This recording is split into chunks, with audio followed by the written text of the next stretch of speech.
Pero hay también diversidad genética curiosa, ¿sí? Vean ustedes, algunos despeinados, claro, ¿sí? Algunos que juegan con su propia cola, la bola de la fortuna, ¿sí? Algunos que para evitar los dolores de cabeza duermen boca abajo.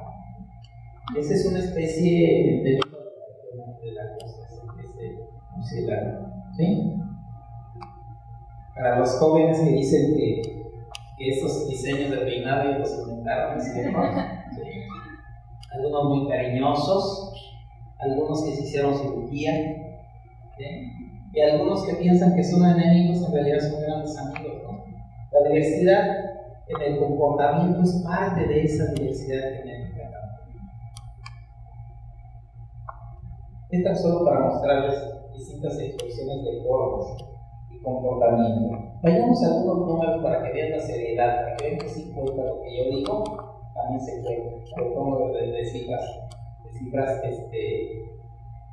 estudiosos. En esta lámina podemos ver, sobre todo aquella la que me interesa, vean, en materia de diversidad de plantas en México, ¿sí? Ocupamos el quinto lugar a nivel mundial.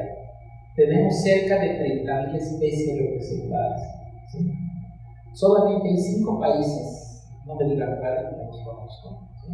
Entre ellos Brasil, quizás China, quizás Colombia, que tiene un tamaño similar al nuestro, también tiene valles, grandes montañas, ¿sí? Pero ocupamos el quinto lugar mundial en diversidad de plantas, ¿sí? El segundo en reptiles, el segundo en mamíferos, y en reptiles, según el autor, porque a veces dominamos el primer lugar, después siempre cuando estamos ahí combinando el primer lugar con Australia, ¿sí? El cuarto lugar mundial en anfibios y el 11º lugar mundial en aves, ¿sí? Hace rato les di una cifra de 400 y tal vez son las especies que tenemos en el estado.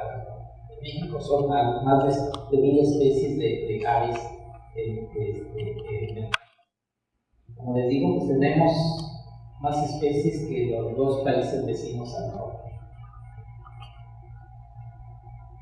Muchas de esas especies, a pesar de que destacamos por esa diversidad biológica de nuestro país, está en riesgo. De plantas vasculares, ¿sí?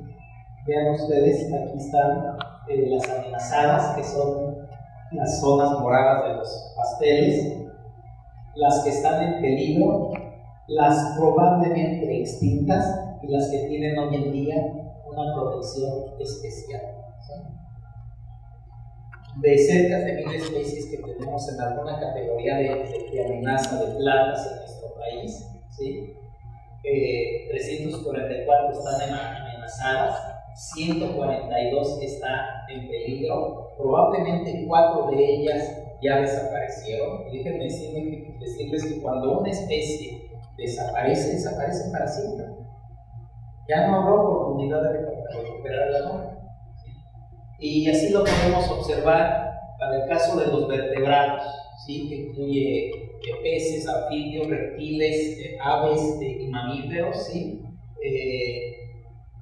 Más de 1500 especies están en un grado de amenaza, casi 500 son amenazadas, 37 probablemente ya se extinguieran. Este verde es el clave también y el de más riesgo, ¿sí? Casi 200 especies están en peligro, y lo mismo podríamos ver de los hongos, lo mismo podríamos ver de las algas, lo mismo podríamos ver de una gran cantidad de invertebrados que existen hoy en nuestro país.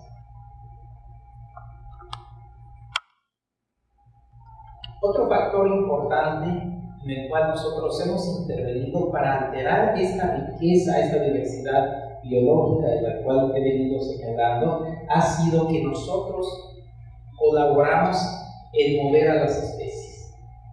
Y es a lo que nosotros le llamamos especies invasoras o especies introducidas, ¿sí? Tenemos, por ejemplo, que para el 2005 se conocían en nuestro país 780 especies invasoras. La gran mayoría de ellas eran de plantas, pero teníamos igual una buena cantidad de peces, 75 especies de peces, ¿sí? 30 de aves, 2 de invertebrados, etc., ¿sí? Los principales factores de la pérdida de la diversidad en nuestro planeta, no solamente en nuestra región, sí, son la destrucción y la modificación de sus hábitats.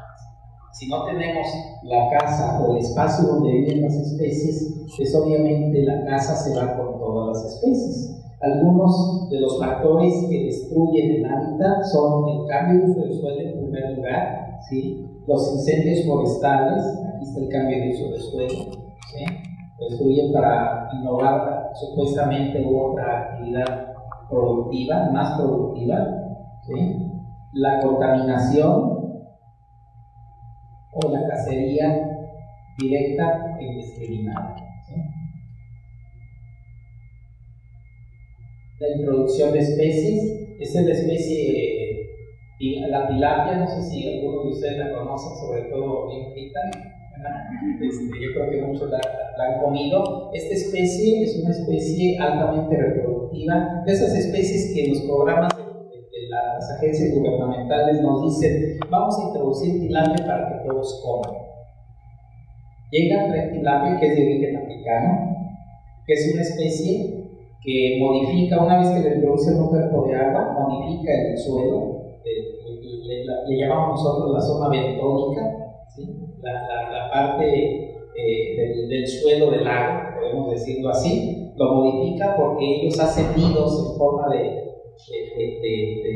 olla, ¿sí? en la parte profunda del suelo subacuático, llamémosle así. Estas especies mantienen sus huevos en la boca, llamamos presa al grupo de huevos, lo cual evita depredación, y cuando no tienen mucho que comer y les falta el oxígeno para seguirse reproduciendo, entonces cambian su tamaño y se vuelven enanas. Ellas tienen que salir adelante. Si ustedes sacan una tilapia, ¿sí? Puede sobrevivir hasta 30 minutos de edad. Entonces, son especies muy resistentes y muy adaptativas que cuando nosotros las introducimos con el supuesto de darles de comer, modifican todo el ecosistema y todas las especies que estaban ahí, obviamente terminan de perder la competencia. Ese es uno de los efectos, por eso me gusta utilizar el ejemplo de la tilapia, de cómo una especie que puede tener un propósito noble, que es la de generar alimento, puede ser tan altamente destructivo simplemente por la ignorancia de quienes desarrollan este tipo de programas gubernamentales, que muchas veces no tienen la información básica sobre las especies animales. ¿Sí? Hoy en día tenemos la mezcla de genes. ¿Quiénes no han escuchado de los transgénicos? Seguramente no han escuchado, no entienden que es un transgénico. Un transgénico es introducir genes de una especie en otra especie. Por ejemplo, aunque parezca descabellado, seleccionar genes de un alacrán o de un escorpión, como lo conoce mucha gente, y transferírselo a una planta de cultivo. ¿Sí? Esto es una broma, claro. Eso no es el resultado transgénico, ¿sí? Es un fotomontaje.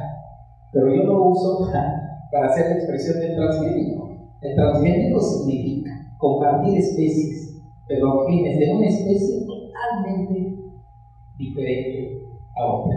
¿Y con qué propósito se hace? También puede justificarse con propósitos benévolos, ¿sí? Por ejemplo, el buscar que algunas plantas tengan genes de animales es porque algunos animales generan algunas toxinas que al transferir esta capacidad de producción de toxinas a la planta, bien podríamos evitar el uso de algunos insecticidas, ¿sí?